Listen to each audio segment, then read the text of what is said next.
சரீரத்தில் அவனவன் செய்த நன்மைக்காவது காணப்படாதவைகள் வாசிமா காணப்படுகிறவர்கள் காணப்படாதவர்களை நோக்கி இருக்கிற நமக்கு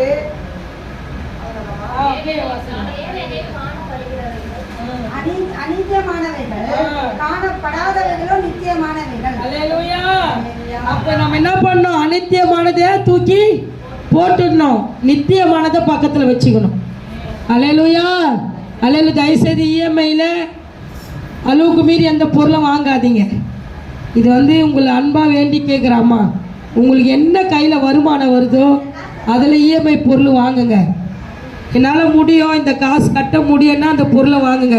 எல்லாத்தையும் ஆசைப்பட்டு எல்லாத்தையும் வாங்கிட்டு அதை கட்ட முடியாத அதை கொடுக்க ஒரு கடனை வாங்கி அந்த கடன் அடிக்க இன்னொரு கடன் வாங்கி அந்த கடன் அடிக்க முடியாது இன்னொரு கடன் வாங்கி 4 லட்ச ரூபா 10 லட்ச ரூபா நின்றோம்.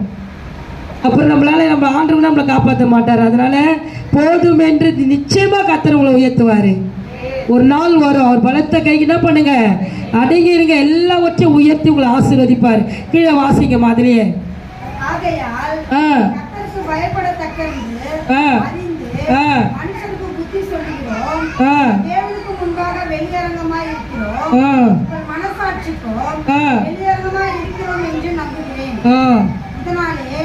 நாங்கள் உங்களுக்கு முன்பாக எங்களை மறுபடியும் மெச்சிக்கொள்ளாமல் இருதயத்தில் அல்ல வெளி வேஷத்தில் மேன்மை பாராட்டுகிறவர்களுக்கு எதிரே எங்களை குறித்து 17 வாசி மாதிரியே. இப்படி இருக்க கிறிஸ்துவுக்குள்ளே இருந்தால் புது சிருஷ்டியா இருக்கிறோம். அல்லேலூயா.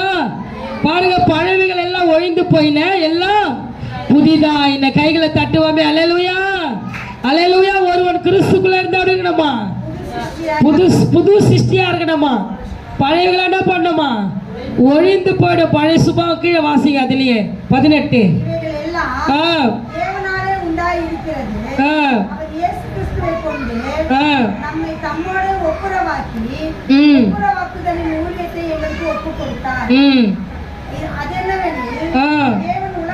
உலகத்தாருடைய பாவங்களை எண்ணாமல் கிறிஸ்துவுக்குள் அவர்களை தமக்கு ஒப்புரவாக்கி ஒப்புரவாக்குதலின் உபதேசத்தை எங்களிடத்தில் ஒப்புவித்தார். அல்லேலூயா அல்லேலூயா. இப்ப நல்லது எது கெட்டது எதுன்னா பண்றாரு பைபிள்ல நமக்கு சொல்லி கொடுத்திருக்கிறார். அல்லேலூயா.